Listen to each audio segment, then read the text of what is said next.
نحمده ونستعينه ونستغفره ونعوذ بالله من شرور أنفسنا ومن سيئات أعمالنا من يهده الله فلا مضل له ومن يضلله فلا هادي له أشهد أن لا إله إلا الله وحده لا شريك له وأشهد أن محمدًا عبده ورسوله يا أيها الذين آمنوا اتقوا الله حق تقاته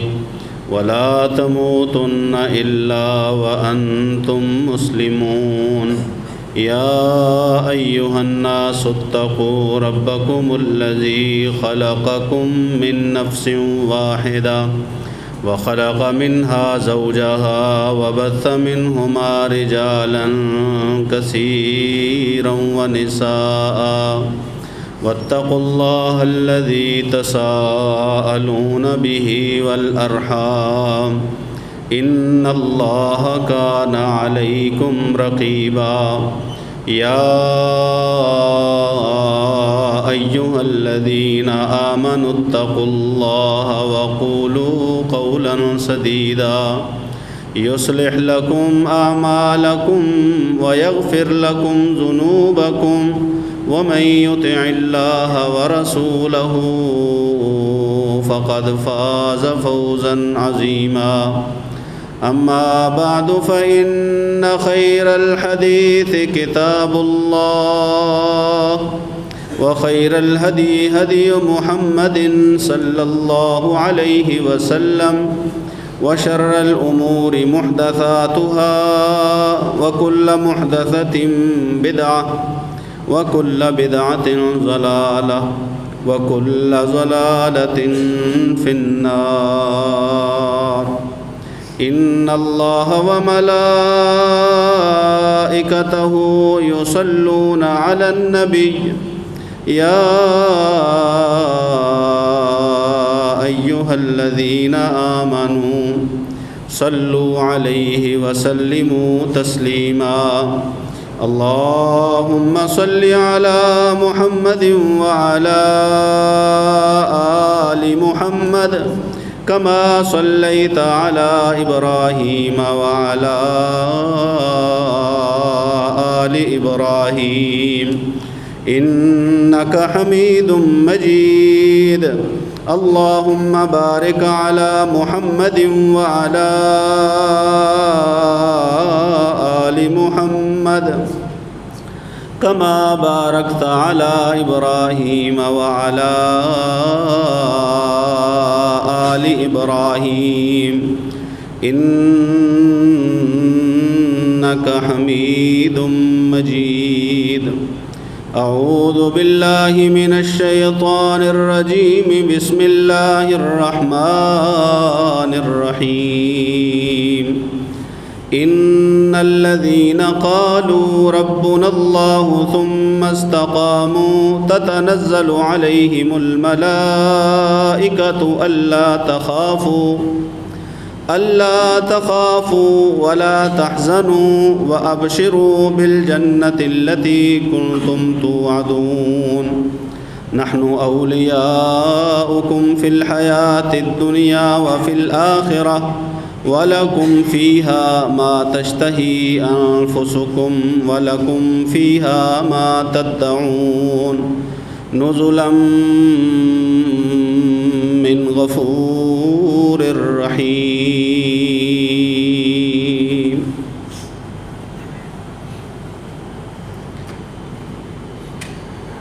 جس طرح اللہ رب العزت نے قرآن مجید میں بعض واقعات اور قصے ہمارے لیے نصیحت اور عبرت کے طور پر بیان کیے ہیں، ایسے ہی رسول اللہ صلی اللہ علیہ وآلہ وسلم نے بھی اپنے فرامین و ارشادات جنہیں ہم احادیث مبارکہ کہتے ہیں ان میں کچھ قصے کچھ واقعے وہ ہمارے لیے نصیحت کے طور پہ عبرت حاصل کرنے کے لیے بیان کیے اور جیسے قرآن مجید کے قصوں کی ایک حکمت مسلم ہے، اسی طرح رسول اللہ صلی اللہ علیہ وآلہ وسلم کے فرمودات اور ارشادات میں جو قصے اور واقعے بیان ہوئے ہیں ان میں بھی ایک حکمت جو ہے وہ مسلم ہے، اس کا انکار نہیں کیا جا سکتا، کیونکہ اللہ کے پیغمبر صلی اللہ علیہ وآلہ وسلم نے جتنے واقعے بیان فرمائے ہیں پچھلی قوموں کے، وہ قرآن میں سے بیان کیے ہوں یا قرآن کے علاوہ جو وحی رسول اللہ صلی اللہ علیہ وسلم پر اترا کرتی تھی، کیونکہ وحی کے بغیر تو اللہ کے پیغمبر گفتگو نہیں فرماتے تھے، تو جو وحی قرآن کے علاوہ اترتی جسے وحی جلی کہا جاتا ہے، ہم اسے حدیث کہتے ہیں، ہم اسے سنت کہتے ہیں، رسول اللہ صلی اللہ علیہ وسلم کے فرامین اور ارشادات کہتے ہیں، تو اللہ کے پیغمبر صلی اللہ علیہ وآلہ وسلم کی نبوت کی صداقت پہ دلیل بھی ہیں یہ قصے۔ قرآن مجید میں اللہ وحدہ لا شریک تذکرہ فرما کے کہتے ہیں کہ اے پیغمبر صلی اللہ علیہ وسلم، یہ واقعہ، یہ ساری خبریں یہ ہم نے آپ کی طرف وحی کی ہیں، ما کنت تعلمها انت ولا قومك من قبل هذا۔ جناب نوح کا قصہ بیان کرنے کے بعد اللہ فرماتے ہیں اے پیغمبر صلی اللہ علیہ وسلم، آپ کو تو پتہ ہی نہیں تھا، نہ ہی آپ کی قوم کو، یہ قصہ بیان کرنے سے پہلے، اترنے سے پہلے، وحی آنے سے پہلے آپ کو معلوم نہیں تھا۔ تو یہ نبوت پہ صداقت کی دلیل بھی ہیں قصے اور واقعے کہ اللہ کے پیغمبر صلی اللہ علیہ وسلم کیسے وہ واقعات جو ہزاروں برس پہلے گزر گئے ان کو بالکل ویسے ہی جیسے وہ واقع ہوئے ہیں، یا ویسے ہی جیسے تورات و انجیل میں ان کا ذکر ملتا ہے، بالکل ویسے ہی جیسے پہلے زمانے کے لوگ اس کے بارے میں باتیں کرتے رہے، رسول اللہ صلی اللہ علیہ وسلم بالکل ویسے ہی بیان فرمایا کرتے تھے۔ یہ اللہ کے پیغمبر صلی اللہ علیہ وآلہ وسلم کی صداقت پر بہت بڑی دلیل ہے۔ رسول اللہ صلی اللہ علیہ وآلہ وسلم کو اللہ رب العزت نے جب معراج کروائی تو اللہ نے فرمایا، اس کی حکمت یہ بیان فرمائی کہ ہم اپنے پیغمبر محمد صلی اللہ علیہ وسلم کو، اپنے بندے کو مسجد حرام سے مسجد اقصیٰ تک لے کے گئے، لِنُرِيَهُ مِنْ آیَاتِنَا، تاکہ ہم اپنے پیغمبر کو اپنی نشانیاں دکھا سکیں، بڑی بڑی نشانیاں۔ اور واقعہ معراج میں جتنے بھی واقعات ہوئے یا رسول اللہ صلی اللہ علیہ وسلم نے جن چیزوں کا مشاہدہ کیا یا جن چیزوں کو رسول اللہ صلی اللہ علیہ وسلم نے دیکھا اور جبریل علیہ السلام سے دریافت فرمایا، یہ سارے قصے، یہ واقعے، ہر ایک واقعہ جو ہے نا وہ اللہ کی بڑی بڑی نشانیوں میں سے ایک نشانی۔ رسول اللہ صلی اللہ علیہ وآلہ وسلم فرماتے ہیں، یہ مسند احمد کی حدیث ہے، حضرت عبداللہ بن عباس رضی اللہ تعالی عنہما اس حدیث کے راوی ہیں، وہ فرماتے ہیں کہ اللہ کے پیغمبر صلی اللہ علیہ وآلہ وسلم نے فرمایا کہ جب وہ رات تھی جس رات مجھے معراج کروائی گئی، میرا سفر مسجد حرام سے شروع ہوا مسجد اقصیٰ تک، اور پھر مسجد اقصیٰ سے آسمانوں تک، لیلتن اسری ابی، وہ رات جس رات مجھے اسراء و معراج کروائی گئی، میرا ایک جگہ سے گزر ہوا تو میں نے ایک بڑی پاکیزہ قسم کی، اچھی قسم کی، بڑی ہی طیب اور بہترین خوشبو مجھے آئی، مجھے محسوس ہوئی بہت اچھی خوشبو، اور اس خوشبو نے مجھے حیرت میں ڈالا، تعجب میں ڈالا کہ اس جگہ پہ، اس مقام پہ ایسی بہترین خوشبو، یہ خوشبو کس کی ہو سکتی ہے؟ فوراً جبریل علیہ السلام سے پوچھا، ما هذه الرائحہ الطیبہ، جبریل یہ بتاؤ یہ جو بہترین خوشبو ہے یہ کیسی خوشبو ہے، کیسی خوشبو ہے؟ جبریل علیہ السلام نے جواب میں کہا، اللہ کے پیغمبر صلی اللہ علیہ وآلہ وسلم، یہ جو خوشبو ہے یہ اس خادمہ، اس نوکرانی اور اس کی اولاد کی خوشبو ہے جو نوکرانی فرعون کے گھر میں کام کیا کرتی تھی۔ اس کی ڈیوٹی اور ذمہ داری کیا تھی کہ وہ فرعون کی بیٹی کے سر میں کنگھی کیا کرتی تھی۔ معاشتتی فرعون، معاشتتی ابنت فرعون و اولادہا، یہ قصہ اس کا اور اس کی اولاد کا، اس کے بچوں کا ہے، اور یہ خوشبو ان سے آ رہی ہے۔ اب اس میں شارحین حدیث نے 2 توجیحات، 2 تشریحات، 2 تفسیرات بیان کی ہیں کہ ان کی خوشبو سے کیا مراد ہے، کہ ان کا کہیں یہاں پہ اللہ رب العزت نے محل بنایا ہوا ہے، اس محل سے خوشبو ہے، یا ان کا یہاں پہ ٹھکانہ یا مقام ہے جو اللہ نے انہیں دے رکھا ہے، یہ اس مقام کی خوشبو ہے۔ دونوں چیزوں میں سے کوئی بھی بات رسول اللہ صلی اللہ علیہ وسلم نے فرمایا اچھا اس کی خوشبو ہے اور اس کی اولاد کی، وما شأنها، بتاؤ تو صحیح کہ واقعہ کیا ہے، انہیں اس قدر عظمت اور فضیلت کیسے ملی کہ آج اس دوران معراج میں نے اس قدر بہترین خوشبو سونگھی ہے کہ میں پوچھنے پہ مجبور ہو گیا، وما شأنها، بتاؤ کہ واقعہ کیا تھا۔ جبریل علیہ السلام نے بتانا شروع کیا، کہنے لگے یہ کنگھی کر رہی تھی، اس کے ہاتھ سے کنگھی جو ہے وہ زمین پر گر گئی، کنگھی زمین پر گر گئی، کنگھی اٹھانے لگی تو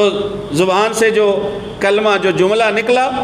جو ہر مسلمان کی زبان سے ہر وقت گرتے اٹھتے بیٹھتے پڑھتے نکلنا چاہیے، وہ کلمہ کیا تھا؟ بسم اللہ، بسم اللہ۔ فرعون کی بیٹی نے تعجب سے دیکھا کہ اس نے یہ کیا پڑھا ہے، بسم اللہ۔ اس نے کہا ابھی میرے باپ کا نام لیا ہے،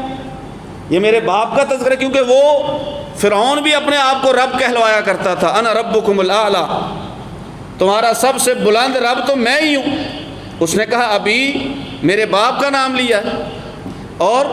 حدیث کی شرح میں ایک شارح نے یہ بھی لکھا ہے کہ اس نے اسے ڈانٹا یہ جملہ کہہ کے ابھی، کہ یہ کس کا نام لے رہی ہو، یہاں پہ میرے باپ کا نام لینا چاہیے۔ تو اس خادمہ نے کہا کہ نہیں، تیرے باپ کا نام نہیں ہے، وَلَٰكِن رَبِّي وَرَبُّ أَبِيكَ، اللہ میرا رب اور تیرے باپ کا رب وہ ایک ہی ہے، وہ اللہ ہے۔ تیرے باپ کا رب بھی ہے وہ، تیرا باپ رب نہیں، تیرے باپ کا رب میرا رب وہ اللہ ہے۔ بالکل جھجکی نہیں، کوئی ایسی نرم بات، نرم جملہ اختیار نہیں کیا کہ میرے منہ سے اب نکل جو گیا ہے اب میں اسے چھپا لوں، نہیں، جب معاملہ اللہ کا ہے، اللہ کی توحید کا ہے، اور اللہ کی توحید کے مقابلے میں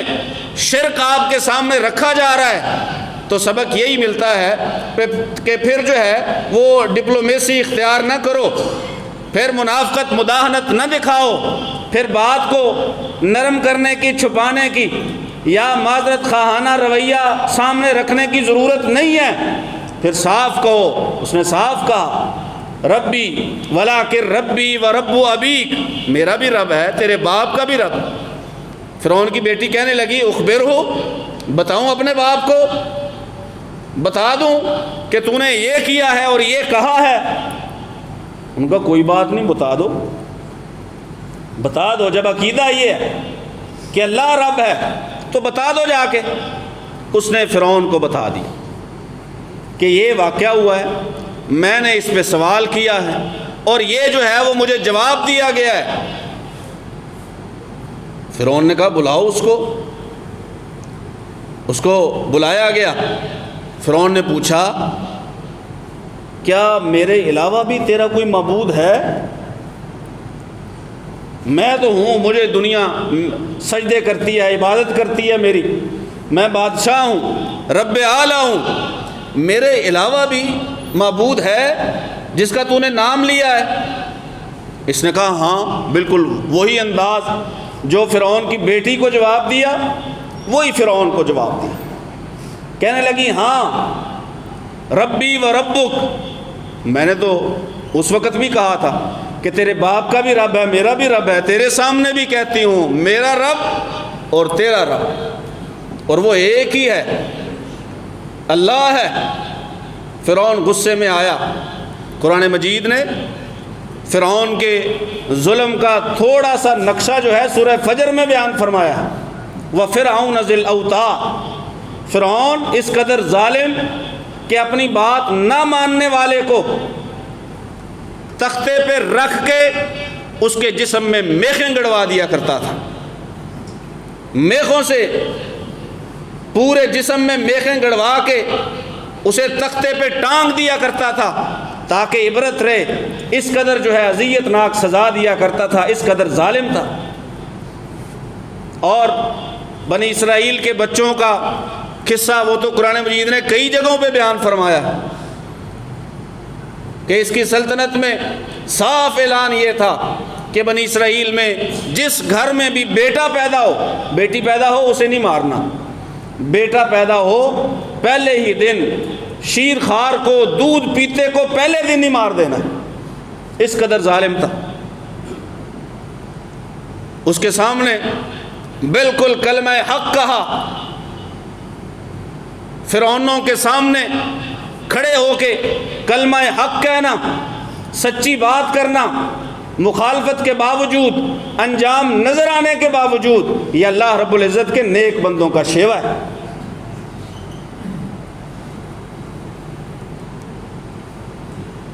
ادھر ادھر ہو کے بڑی باتیں کر لینا، جب کوئی وقت کا فرعون سامنے آئے تو اس کے سامنے موقف بدل لینا، اپنے بیانوں سے مکر جانا، یہ اللہ کے نیک بندوں کا شیوا نہیں ہوتا۔ جو سچ ہوتا ہے، جو توحید ہوتی ہے، اس پہ ڈٹ جاتے ہیں، اڑ جاتے ہیں، جم جاتے ہیں۔ اسی چیز کا تذکرہ اللہ وحدہ لا شریک فرماتے ہیں سورہ حامیم سجدہ میں۔ اللہ رب العزت فرماتے ہیں بے شک وہ لوگ جنہوں نے ایک بار کہہ دیا نا کہ ہمارا رب اللہ ہے، ثم استقاموا، بس پھر اس پہ ڈٹ گئے، تتنزل علیہم الملائکہ، ایسے لوگوں کی سلامی کے لیے آسمان سے فرشتے اترتے ہیں۔ ربنا اللہ کہا اور پھر ڈٹ گئے، ہٹے نہیں۔ تھوڑا سا معلوم ہوا کہ نہیں، یہ تو میں کچھ کہہ بیٹھا ہوں یا کر بیٹھا ہوں، یہ تو زمانہ مجھے جینے نہیں دے گا۔ اگلے دن کہتے ہیں کہ میں نے تو وہ بات کی نہیں جو کی جا رہی، میرا تو وہ مطلب نہیں تھا، بات بدلنے کی کوشش کرتے ہیں۔ اللہ رب العزت فرماتے ہیں ایسے لوگ نہیں، وہ لوگ جو کہتے ہیں کہ رب ہمارا اللہ ہے، بس اس پر ڈٹ جاتے ہیں، فرشتے اترتے ہیں۔ اللہ تخافوا، فرشتے کہتے ہیں ڈرنے کی ضرورت ہے ہی نہیں۔ ڈرپوک بندوں پہ فرشتے اترتے، ڈرپوک آدمی پہ نہیں، وہ جو ڈٹا ہوا ہے۔ افضل الجہاد کلمۃ حق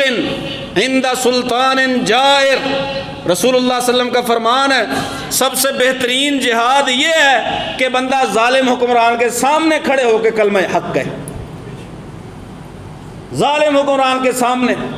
کھڑا ہو کے کلمہ حق کہے، یہ اللہ کے نیک بندوں کا شیوا ہے۔ مکرے وہ جو جھوٹ بولتا ہو، مکرے وہ جس کا عقیدہ کمزور ہو، مکرے وہ جس کا اللہ پہ توکل کمزور ہو۔ مکرنا تو ہے نہیں، ہاں میرا رب بھی اللہ، تیرا رب بھی اللہ، کوشش کی باتوں سے کہ بدل جائے، موقف چھوڑ دے، عقیدہ چھوڑ دے اور مجھے رب مان لے، کوشش کی، کوشش میں ناکام رہا۔ کہا اچھا پھر لاؤ، اسے بھی لاؤ، اس کی اولاد کو بھی لاؤ، لاؤ اسے، اس کی اولاد کو بھی لاؤ، اور اپنے دربار میں لوگوں کو حکم دیا جاؤ بھائی تانبے کی دیگ لاؤ، اسے گرم کرو۔ کتنی بڑی دیگ؟ جس میں ایک گائے بنائی جا سکتی ہو، تانبے کی دیگ جس میں ایک گائے پوری بنائی جا سکتی ہو، وہ لاؤ اور اسے گرم کرو، اس میں تیل ڈالو، اسے گرم کرو۔ گرم کیا گیا، آ گئی یہ بھی جس سے حدیث میں ماشطۃ ابنت فرعون کہا گیا ہے، فرعون کی بیوی، فرعون کی بیٹی کی کنگھی کرنے والی خادمہ، اسے بلایا گیا، پھر کہا گیا یہ دیکھو یہ انجام ہے، یہ انجام ہے، موقف سے پیچھے ہٹ جاؤ۔ اس نے کہا نہیں، ربی و ربک اللہ، میرا رب بھی اللہ۔ فرعون تیرا رب بھی اللہ۔ کہا اچھا پھر یوں کرو، اس کے بچوں میں سے ایک ایک کو لے کے نا ڈالنا شروع کر دو، اس دیگ میں، دہکتی دیگ میں ایک ایک کر کے، تاکہ ماں کی تکلیف اور اس تکلیف میں شدت اور بے انتہا کرب وہ اسے یہاں پہ دیا جا سکے، دنیا میں دکھایا جا سکے کہ دیکھ اگر باتیں نہیں ماننے کی تو ایسی تکلیف سے گزرنا پڑے گا۔ لیکن جو ڈٹ گیا، وہ جو اللہ کے لیے ڈٹ گیا، وہ پھر کہاں دیکھتا ہے؟ وہ نہ اپنی زندگی کو دیکھتا ہے، نہ اپنے پیاروں کی زندگی اور موت کو دیکھتا ہے۔ اب اس نے کہا ایک ایک کر کے ڈالو۔ ایک بچے کو ڈالا گیا، پلٹا، ادھر انکار تھا۔ دوسرے کو ڈالا گیا، ادھر سے کہا گیا اب بھی بات مان لے، صاف انکار تھا۔ تیسرے کو لایا گیا، حتیٰ کہ رسول اللہ صلی اللہ علیہ وسلم فرماتے ہیں کہ جبریل نے کہا اس بچے کی باری آ گئی جو ماں کی گود میں تھا، دودھ پیتا بچہ تھا۔ حدیث کے اس جملے سے پتہ چلتا ہے کہ وہ خاتون کوئی بالکل بوڑھی عورت نہیں تھی کہ ساری زندگی گزار چکی ہو اور زندگی سے مایوس ہو، بلکہ وہ جوان تھی کہ گود میں اس کے بچہ تھا، دودھ پیا کرتا تھا، بوڑھی نہیں تھی۔ جیسے ہی اس بچے کو اس سے لیا جانے لگا، ہاں اس سے پہلے فرعون نے اس سے پوچھا تھا کہ دیکھ انجام تو یہ ہونے والا ہے، یہ سامنے ہے، آگ جل رہی ہے، دیگ اس کے اوپر رکھی ہے، تیل کھول رہا ہے، کوئی بات کہنی ہو تو کہہ دے۔ اس نے کہا بات کوئی نہیں، جب ہم جل جائیں نا، ہڈیاں رہ جائیں، ہماری ہڈیوں کو اکٹھا کر کے ایک کپڑے میں باندھ دینا۔ فرعون نے کہا ٹھیک ہے، یہ اب جو ہے نا وہ تیرا حق ہے ہم پر، ہم تیرے مرنے کے بعد ایسے ہی کریں گے۔ شیرخوار بچے کی باری آئی، اسے جب اس کی گود سے لیا جانے لگا، حدیث کے لفظ ہیں کہ تھوڑا سا ہچکچائی، تھوڑا سا۔ جو ماں کا دودھ پیتا بچہ ہوتا ہے نا، ماں کی سب سے زیادہ توجہ اور پیار وہی لیتا ہے، وہ ایک لمحہ بھی وہ اس سے غافل نہیں ہو سکتی، اور وہ کیسی ہی حالت میں کیوں نہ ہو، اسے پیار کرنا، بوس و کنار کرنا چھوڑ نہیں سکتی۔ چاہے اس کی گندگی صاف کر رہی ہو نا، پھر بھی اسے بوسے دے گی، پھر بھی اسے چومے گی، پاس کھڑے ہوئے وہ ناک منہ چڑھائیں گے کہ اس کی گندگی صاف کر رہی ہے، لیکن وہ اس دوران بھی اسے چومتی ہے۔ تھوڑی سی ہچکچائی کہ یہ چھوٹا، یہ معصوم، نہ اس کا کوئی گناہ، نہ اس کا کوئی جرم، نہ اس نے جو ہے وہ کسی کا نقصان کیا، تھوڑی سی ہچکچائی، مالک کائنات نے گود میں دودھ پیتے بچے کو زبان دے دی۔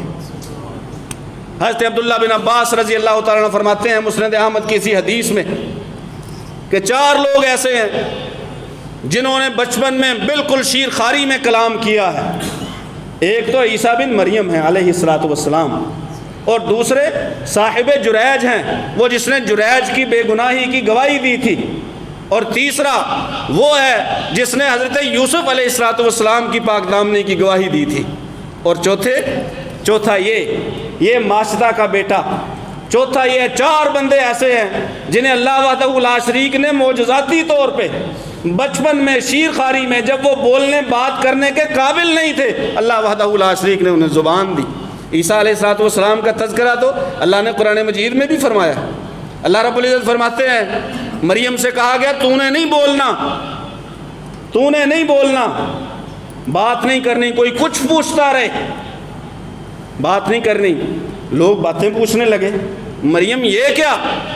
بیٹا لے کے آ گئی ہو؟ انہوں نے اس کی طرف اشارہ کیا، فاشارت الی قالوا کیف نکلم من کان فی المہد صبیا۔ لوگوں نے کہا گود میں بچہ ہے، چند دن کا بچہ ہے، اس سے ہم کیسے بات کریں گے؟ اللہ رب العزت فرماتے ہیں قال انی عبد اللہ۔ اسی بات کے دوران عیسیٰ نے کہہ دیا میری بات سنو، میں اللہ کا بندہ ہوں علیہ السلام، میں اللہ کا بندہ ہوں۔ آتانی الکتاب، مجھے کتاب بھی دی ہے، وجعلنی نبیا، اس نے مجھے نبی بھی بنایا ہے، وجعلنی مبارکن، یہیں پر بس نہیں، اس نے مجھے بابرکت بنایا ہے، اینما کنت، میں جہاں کہیں بھی ہوں، وَأَوْصَانِي بِالصَّلَاةِ وَالزَّكَاةِ مَا دُمْتُ حَيًّا، اس نے مجھے حکم دیا ہے کہ جب تک زندہ رہو زکوٰۃ بھی ادا کرتے رہو، نماز بھی پڑھتے رہو، وَبَرًّا بِوَالِدَتِي، اور اس نے مجھے اپنی والدہ کے ساتھ نیکی کرنے کا بھی حکم دیا۔ 4 لوگوں نے بچپن میں کلام کیا ہے۔ ایک یہ ہے ماشطہ کا بیٹا،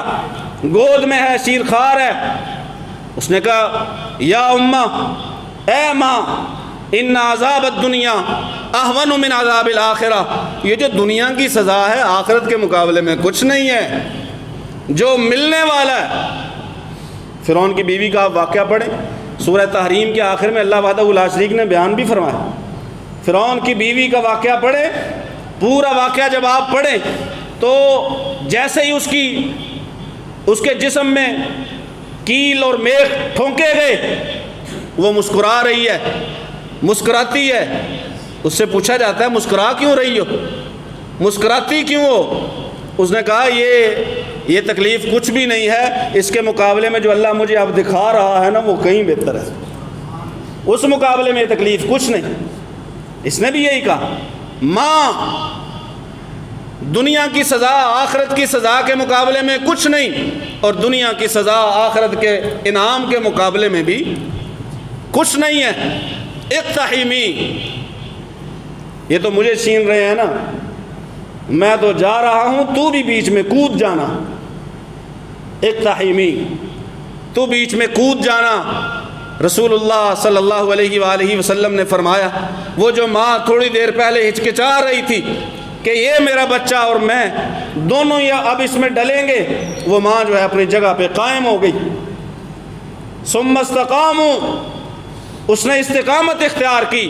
پھر وہ ہچکچاہٹ جو تھی، وہ تھوڑے سے جو پاؤں کانپے تھے، وہ کپ کپاہٹ جاتی رہی، اور اللہ وحدہ لا شریک کے دین کے لیے جان دینے کے لیے تیار ہوئی۔ بالآخر ان دونوں کو بھی جو ہے وہ کڑاہے میں ڈال دیا گیا۔ عیسیٰ علیہ السلام نے فرمایا اللہ کے پیغمبر صلی اللہ علیہ وآلہ وسلم، وہ عظیم عورت اور جو اس کے بچے ہیں، یہ جو خوشبو آپ کو آ رہی ہے یہ انہی کی خوشبو آ رہی ہے۔ اس میں ہمارے سیکھنے کے لیے بہت کچھ ہے، ہمارے سیکھنے کے لیے اس میں عبرت بھی ہے، اس میں نصیحت بھی ہے، حاصل کرنے کے لیے اس میں سبق بھی ہے، اور رسول اللہ صلی اللہ علیہ وآلہ وسلم کی زبان مبارکہ سے نکلے ہوئے ان ارشادات کو پڑھنا ہو، دیکھنا ہو، سننا ہو تو اس کی طرف توجہ کرنی چاہیے کہ اللہ کے پیغمبر صلی اللہ علیہ وسلم نے کیا کیا چیزیں ہمیں بتلائی ہیں، اور آخرت کا جو انعام ہے وہ دنیا کی مشکلات کے مقابلے میں بہت بڑا ہے۔ جو اللہ کے ہاں ما عندکم ینفد، جو تمہارے پاس ہے وہ تو جانے والا، آج نہیں تو کل نہیں تو پرسوں وہ جانے والا ہے۔ وما عند اللہ باق، اللہ فرماتے ہیں جو میرے پاس ہے نا اس نے کہیں جانا، وہ جو ملے گا تو ہمیشہ کے لیے ملے گا، اور جو نیک عمل کر کے آئیں گے اللہ فرماتے ہیں ہم انہیں بہت اچھا بدلہ عطا فرمائیں گے۔ اللہ سے دعا ہے اللہ سن سمجھ کر عمل کی توفیق نصیب فرمائے۔ وما علیہ